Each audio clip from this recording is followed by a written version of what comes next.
Greetings, Andy Dukes here again, and welcome to Ride and Talk number 16. Oh yes, the episodes are flying by. When I was in New Zealand last month for the International GS Trophy, I managed to grab a sit down and a chat with new head of BMW Motorrad development Christof Lischka, who took over the role in August. I first met Christof last November at a BMW Tech Day event in Miramas, France, and I've been wanting to track him down ever since to see how he plans to build on BMW Motorrad's successful product development of recent years. Christof brings a wealth of experience in vehicle development to this role. In fact, the mechanical engineer has held various development positions within the BMW Group over the past 20 years, including most recently being responsible for requirements, concepts and integration in the driving dynamics division. But it's on two wheels where he's happiest. After all, he started out racing BMX at age just 8, before moving on to motocross and enduro, where he achieved many successes, including winning the Accept No Limits event and finishing runner-up in the Master of Dirt competition. He's even finished the Roof of Africa rally twice, so was perfectly at home on the International GS Trophy trails of New Zealand's North and South Islands, where I caught up with him. Well, welcome Christof, great to have you here with us in New Zealand. You're fairly new to the role of head of BMW Motorrad development, but you're not new to vehicle development in general. What other development positions have you held within the BMW Group over the past 20 years? You've been with the group for a long time, I believe. Yeah, you're right. I'm at BMW for more than 20 years, and all of the time I have been in car development, so mainly in chassis development. I did some projects, car projects myself as project leader. So the 1 Series was one of the cars I did. But as I said, most of the time I was in chassis development and driving dynamics, and that's what I've done the last 3 or 4 years. I was head of driving dynamics development for cars, and that's a quite interesting job too, I must say.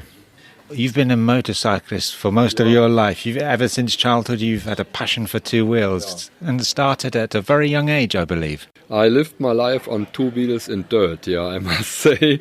I started racing BMX as a kid. And then as I was old enough, with 16, I started riding bikes and motocross and then enduro races. And I did some rallies in South Africa, in Croatia. Yeah, so as I said, I rode a lot. I love riding on the roads too, but mainly I rode in dirt. So rallies, I'm thinking, what did you do? The Roof of Africa maybe? Or how did you find that? Yeah, that's a hell of a race. You must be a little bit crazy to do that, but I had the chance to do it first time in 2001. Unfortunately, I crashed and couldn't finish, but I said never again. And yeah, then I went again in 2003, and I finished, and I said that's it now, never again.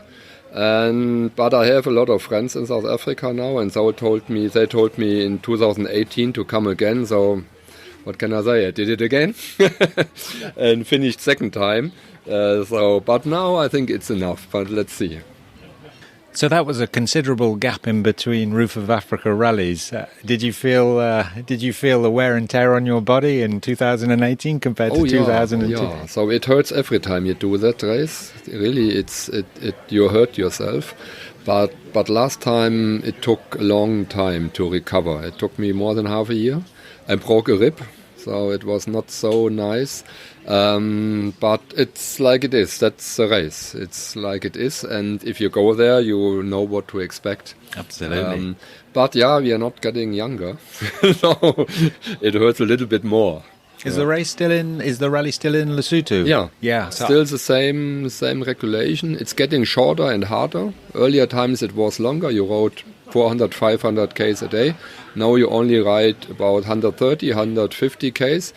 But it took me 11 hours to do the 130 Ks, so you nearly can walk it faster than you ride it there. Yeah, the only time I was ever in Lesotho was when I went up the Sunny Pass on a GS without too much tread on the rear tyre, and that was an experience in itself. Yeah, but it is a beautiful country, with beautiful mountains, but it's interesting how so beautiful mountains can hurt you so much.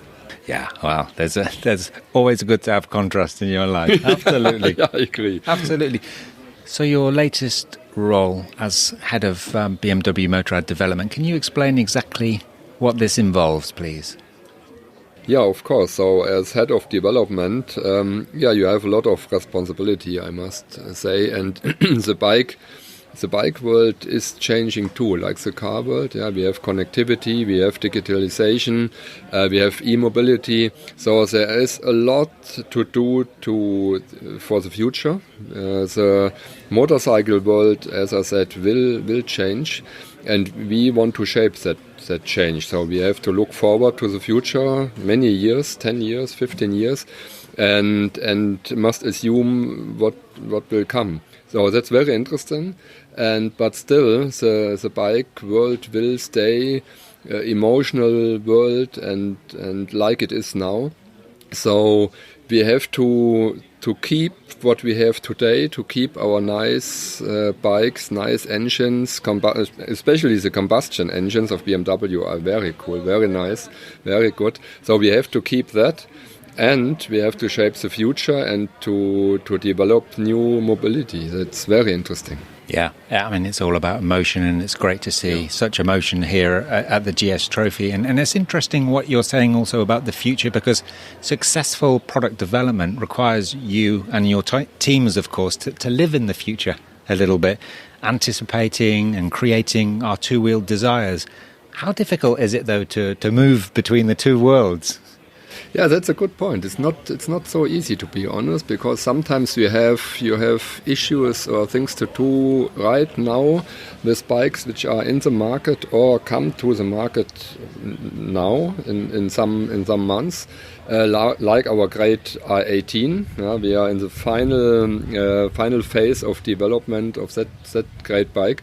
And on the other hand, you have to live and to think in the future and must see what comes there and must shape it and create it. So yeah, it's interesting. And sometimes you go from one meeting to the other and you change the time you're talking about. So that's very interesting. By quite a few years, I should imagine. Yeah. So with such a strong product offensive that you're talking about having taken place already in recent years, it's always a considerable challenge, isn't it, to maintain the Motorrad brand's current growth strategy? Yeah, you have to be very careful what you can do with a brand and what not. So if you want to develop a brand in a new segment, it's very important to do that very focused and very concentrated. You must not change too much, and you must not go in a segment where you cannot put the brand like it is, or you cannot develop the brand into it. So it's again, you see with the R18, we try to put all our heritage in that bike, of course, all our new technology in that bike, but we want to develop the brand in that direction. And I think the concept bikes, the R18, shows that we can do that.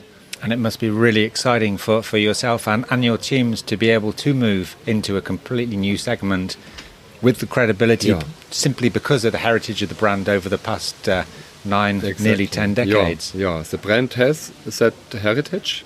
We have that, it's there. And we want to show that we can go in that segment like we did with the Double R. That was a new segment for us too. And so, and we showed it with the R9T already, that we can go into the heritage segment. So, I'm looking forward to it. I'm happy we have such a nice bike for it. Just to give us an indication of how far ahead you are sometimes working in the future, if you take an example like the RR, which I first saw in 2009, how long ago would have people within the BMW group been talking about this kind of bike before 2009? Maybe we must ask the people who did it. Yeah, but you have to talk some years before about it. You have to start 5 or 6 years before you want to come to the market to develop or to start thinking about what bike should it be, what segment do you want to go in, how can we do it. You have to do the pre-development of parts and technology.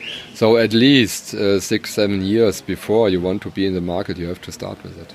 And it must be really interesting for people within development to, several years later, see customers enjoying bikes. If you think about an event like the GS Trophy here, you're seeing customers enjoying these bikes. How does that make you feel? You know, to see your customers really deriving maximum pleasure, maximum riding pleasure from bikes like the F850 GS here. It's unbelievable. It's unbelievable to see them. It's what it's all about. You see the result of your work, and you know, of course, in the daily work you have some issues you must solve, like it is. And if you see then the customers enjoying that bike and are so happy, and what we see here, it's unbelievable, and it's a result of our work. So it cannot be better. It's an unbelievable feeling.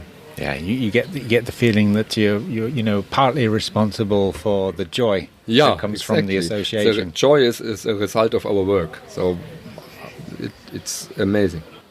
And what about the on-road, the racing scene? I know you're into your racing. You know, how important has the development and the feedback been from the BMW racing family, for example, via World Superbike or the BMW Motorrad Race Trophy, in the development of new bikes like the new RR?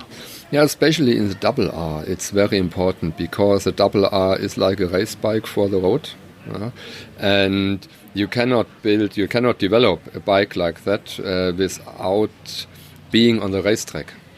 So the feedback from our riders, like Tom Sykes, is very important, and it goes into the development for the next bike.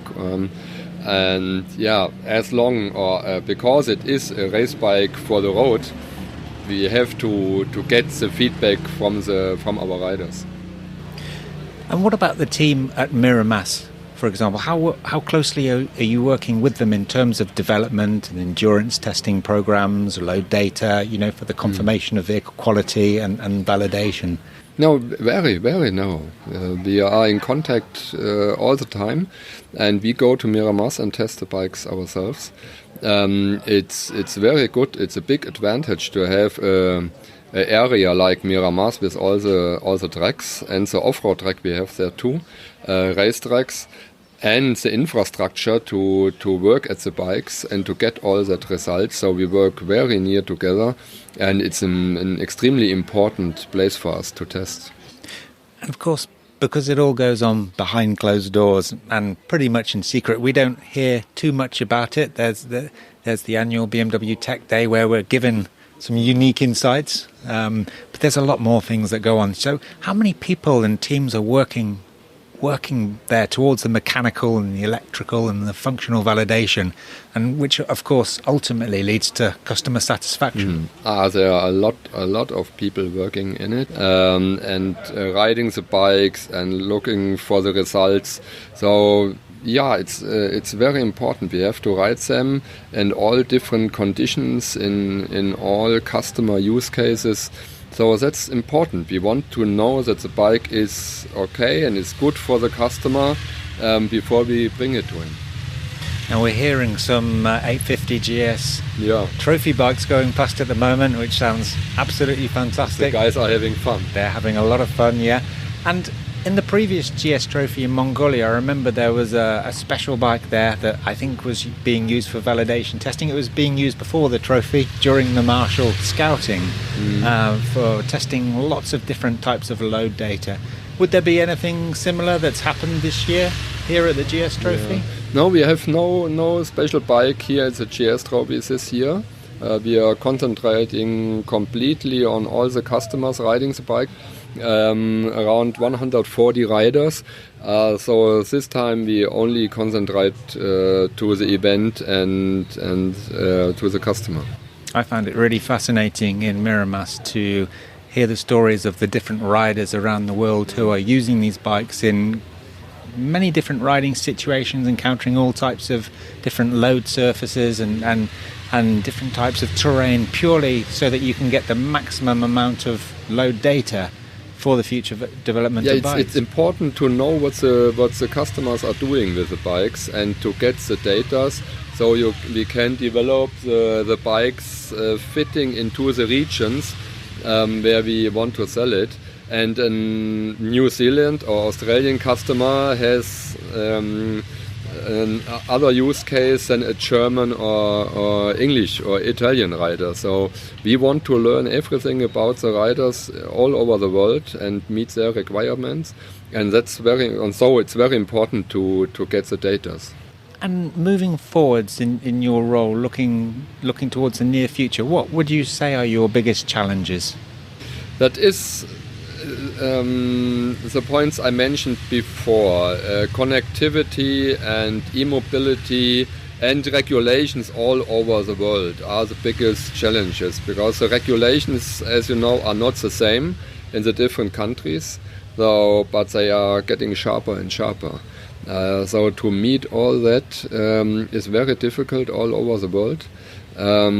Same time, the bike world is changing to e-mobility and to connectivity. So I would say that to create that future and to develop the right bikes for that new markets and new use cases is the biggest challenge.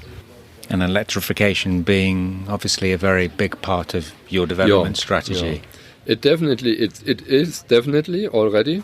It will start in urban areas, so e-mobility will happen mainly in urban areas first, because there is an infrastructure for it to charge the bikes, and the use case of the customer meets opportunities of e-mobility very good in urban areas. So it will take a while until we see e-mobility in other bike segments too, but it will come in some years.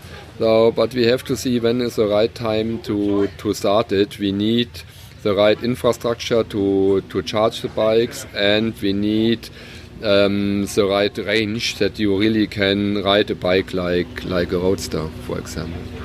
And I'm saving possibly the hardest question to answer to the last, but how do you ensure that we keep the emotion, keep the passion, keep the joy in our future motorcycling products? I don't see there a problem. Bike riding always will be emotional. Look at the guys here having fun in the GS trophy. It's so cool, it's so amazing. And even if you have e-mobility, I'm definitely sure that it can be and it will be very emotional. There's no doubt about that. I don't see a problem with emotions in riding bikes. Yeah, I've ridden quite a lot of some of the e-mobility products, and it's a lot of fun. People don't realise that until they try it themselves for the first time. It definitely is. Yeah. It definitely is. Well, it's been fascinating talking to you, Christof. I really appreciate your time, and I'm looking forward to both the near future and the future. Thank you very much. Thank you. It was a pleasure to speak with you. Cheers, Christof. Some great insights there. It's going to be very interesting to see how you build on the successes of the development team so far, and we look forward to seeing the results in the next generations of BMW bikes. That's it for now, folks. Hope you enjoyed this latest episode. We've got loads more in the pipeline, so make sure you subscribe to Ride and Talk to get them delivered directly. Our next episode features someone who's arguably got one of the best motorcycling jobs in the world. All will be revealed in Ride and Talk 17, but until then, it's goodbye from me, Andy Dukes. Make life a ride.